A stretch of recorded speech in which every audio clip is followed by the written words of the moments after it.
सोई मैया तारा ने सोई लला की लासते जन दीनों कफन हटाई।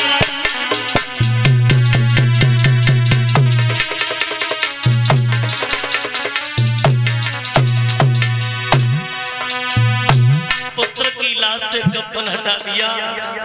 पिया ये तुम्हारा बेटा रुदास है। हरिश्चंद्र ठाड़े से गिर गए, क्या हो गया तारा, मेरे बेटा को क्या हो गया। कहने लगे तारा कैसे चला गया मेरा पुत्र। कहाँ लगी पिया, बेटा बाग में भेजा था फूल लेने, बाग में बैरी नाग ने पुत्र को डस लो। हरिश्चंद्र बोले तारा या धर्म के पीछे बेटा भी चला गया।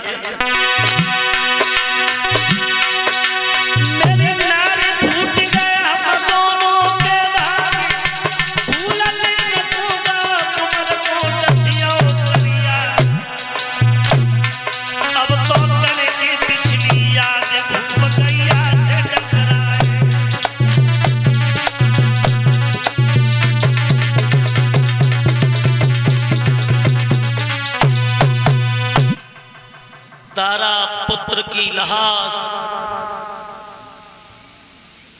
पे रो रही है। हरिश्चंद्र तो रोते रोते पुत्र के ऊपर बेहोश हो गए और बेहोश होकर के होश आ गया। सोई धर्म की याद आ गई। तारा मुझे कर चाहिए। कहाँ लगी पिया, आज तक का मैया ने पुत्र को दाग नहीं लगाओ, तुम बेटा का दाग लगा दो। कहने लगे तारा ऐसे दाग नहीं लगेगा, पहले मुझे कर चाहिए। बोले मेरे पास कहां से। हरिश्चंद्र बोले याद करो तारा, धर्म की बात है, तुम बहुत बड़ी पंडितानी बन रही थी। जब मेरा घड़ा नहीं उठा था तब मेरे मालिक का हुक्म था, और आज तो धर्म की बात कर रही है तारा, ऐसे दाग नहीं लगाएंगे। तो तारा ने एक बात कही है पिया के मुंह पे करमाती मांगे ओ बरतार, करमाती मांगे ओ बरतार।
केवल आधी साड़ी बची है, अगर जेऊ साड़ी में दे दे तो मेरा शरीर नग्न हो जाएगा।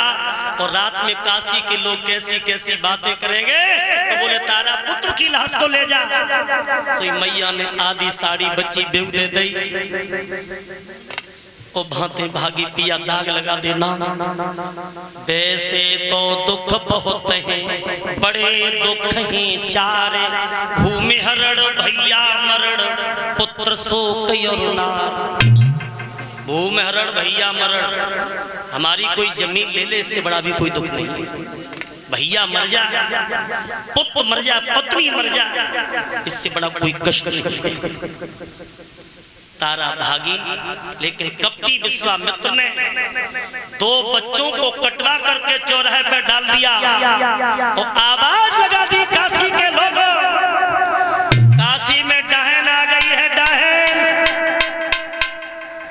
डाहन का नाम सुनते ही काशी के लोग मसाले जला जला करके तारा के पीछे भागे हैं। और ऐसा ही नहीं, अरे क्वार कर्म में लिखी, अरे सती के मठ में घुस आई।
की लाश पे तारा गिर गई।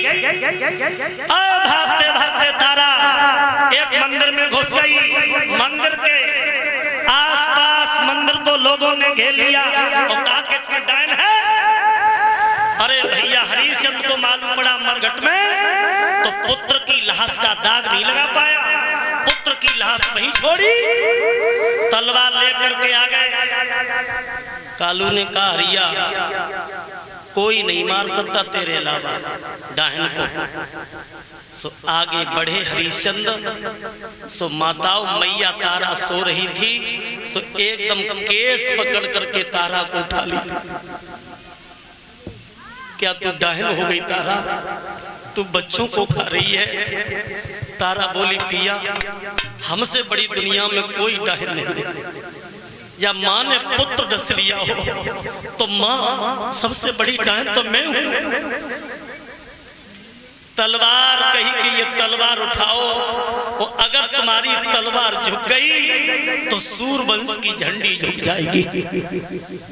मैं डायन।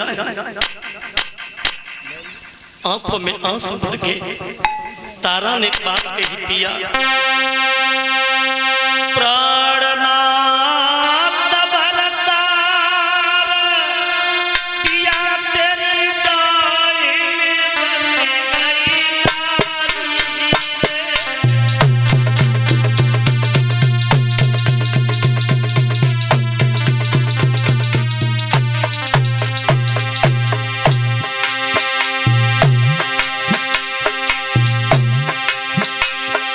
अरे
तलवार ली हरिश्चंद्र ने और मारने के लिए चले, सो पीछे से विश्वामित्र ने तलवार पकड़ ली। ठहर जाओ राजन। हरिश्चंद्र ने मुड़ के देखा, बोले स्वामी जी आप वही महात्मा हो, तुमने सारा राजपाट दान में ले लो, अब का प्राण बचे बेऊ लेवे आए हो? बोले लेने न आए, अब कछ हम आपको देने आए। एक बात बताओ, घर से हमारे साथ 3 प्राणी आए थे, 2 ही प्राणी हो, बच्चा कहाँ है? आंखों में आंसू आ गए, कहने लगे स्वामी जी मेरा पुत्र मर गया, अभी पुत्र की लाश पड़ी है, मैं डाहन का नाम सुन के पुत्र की लाश को छोड़ के भागा हूँ। बोले नहीं, तेरा बेटा मरा नहीं है, तेरा बेटा जीवित है। अपने बच्चे को आवाज लगा, और जैसे ही आवाज लगाई है, आह भाइयों गजब है गो,